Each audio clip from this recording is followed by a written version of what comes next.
Welcome to SuiteDash, which is the all-in-one system for many businesses. If you're not familiar with the system, a lot of people are searching for that all-in-one tool that can do everything. And yeah, it's not really possible, but this one comes really close to it. I have been using the system for a very long time, and recently they've made a lot of different updates. A lot of people are currently trying to set it up, and they have in the past with some of my videos. And if you don't know who I am, stay tuned. I'll tell you all about it. One of the things that I want to do in this meeting, or not this meeting, I'm so used to being in meetings, but one of the things I want to do in this video is to give you an overview of what to expect. You are going to learn a little bit about the new features that have come out recently, and then also I want to give you an insight about the next series we're going to be doing to keep you very much so intact with how to build the system out. The largest and biggest update I see that they've done so far is introduce a desktop version for the portal. And this is for both Windows and for Mac. I have a Mac, and so I'm going to open it up just so you can kind of see what it looks like. When you do open it, what I like about it is that it is going to link and connect directly to your current portal that you sign into, and it logs you in directly at the login space, and you can utilize it as a definitely just a desktop version of your portal. So you can share this with your clients and your team so that they can have a one source space to actually connect it. And it's a very easy process to set up. You can click on that link here and download it. And what I also like is that once you are signed in, it changes the overall icon and it makes it your essential like business icon. So it's white labeled as well. If you do not know how SuiteDash operates, it is very logic based. And so a lot of people have come to me trying to build this out through ChatGPT and all the things, and I instantaneously stopped them because, and I like to show you a map out, even though I wasn't planning to show you the map out on this call, but I will. The map out here that I always do is logic based. You want to think through the inquiry stage, what form is going to take over, if it's going to be the kickoff, the booking form, or the checkout form, and then the decision stage, how are they going to connect to the next step? Maybe it's an update form or a proposal or a document, or maybe they're just going to get the invoice. And then we want to invite them into the system. If you are going to do that, you have a couple of different ways to welcome them, including making sure that they have all the documentation or forms they need at the beginning stage of setting up. A lot of people think, oh, I can just quickly just put that all in ChatGPT and it's going to work. Absolutely not. ChatGPT cannot build the system, nor can Claude. But it can give you some insight about how the system functions. Let's talk that through a little bit because I want to make sure you see some of the big changes. The biggest change I've also seen outside of the app is the messaging space. The messaging space looks very clean. It also makes it feel as if you are in a full threaded conversation and less of those segregated conversations it was before, as well as they do have now folders, and the folders can be used as storage spaces. And so if I were to create this folder and I were to go to my inbox, I can actually move this over to the set folder. And inside that folder, I have that individual file living here. And if I mark it on red, I like how when you are in it, it will show you that that indicator of that letter or the email is unread. So you open that letter, that I don't know why I keep calling it a letter, but you open that email and you can click into it. Once you click into it, it then marks it red. So it creates a very ease use. And then the other beautiful thing that they've done now, when you click on new messages, you do have the ability again to have a pop-up. It was very different before. It was kind of like in this sidebar, but when you add it in here, let's just do test. You, of course, have the ability to add attachments. You can also use your canned messages if you wanted to.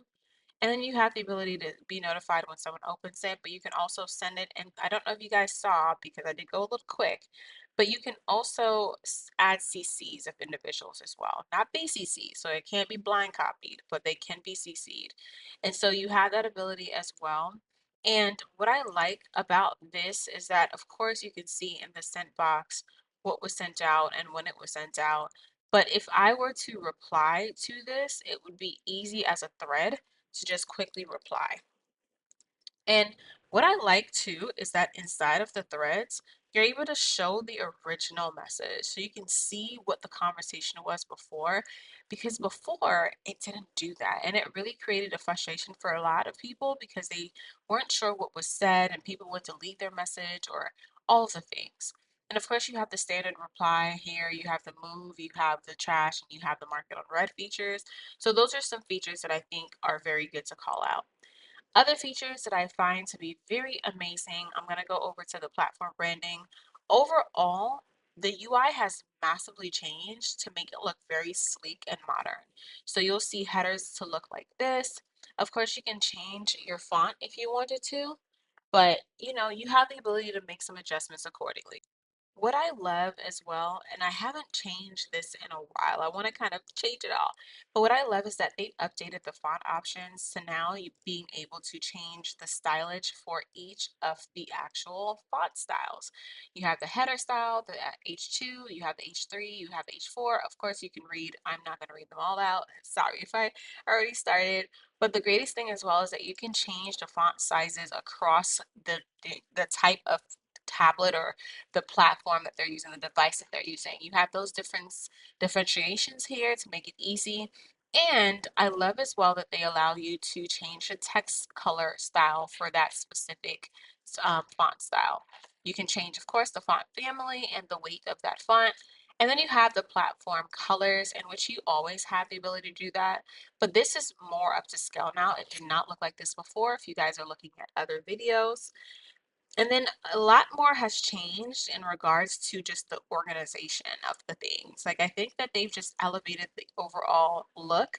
These boxes are more cleaner, they flow a lot better. And I just believe that there's just a lot of different unique changes that I can't call out through this entire video, but it gives you that clean look overall. Over at the email branding, everything looks the same for the most part, but I know one of the things that a lot of people didn't know about the system is that you also have that organizational info and disclaimer section within the email that you can utilize as a statement footer.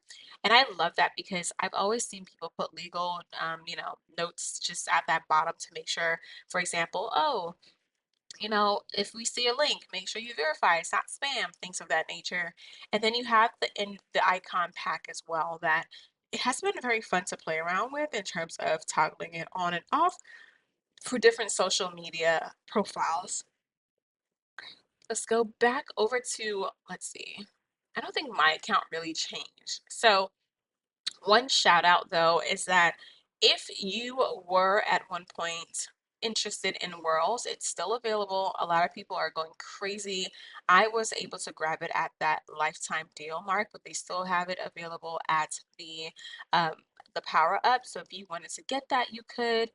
If anyone were to ask me, like, what power up would I get if you know what I like, I honestly do think the convenience is most important. And so, a lot of the clients that I've worked with, they really need documents that are already filled out on their side to be signed. So, I like the Prime bundle because it gives you that PDF document signing feature where you can upload it and allow clients to sign it through the platform itself.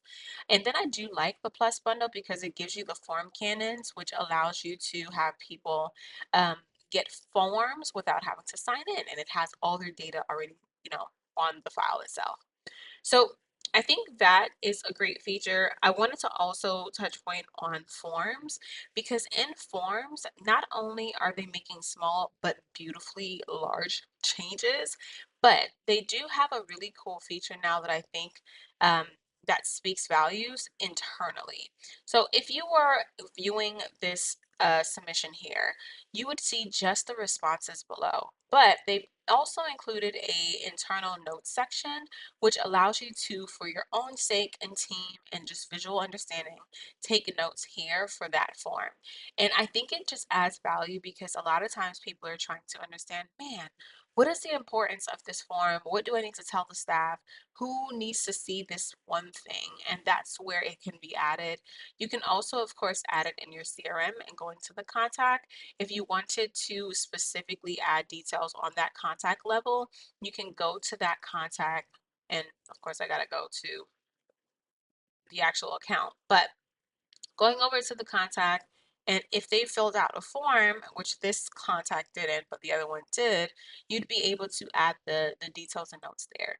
Overall, though, the UI just looks so much more cleaner. And so I wanted to just make sure I shouted that out.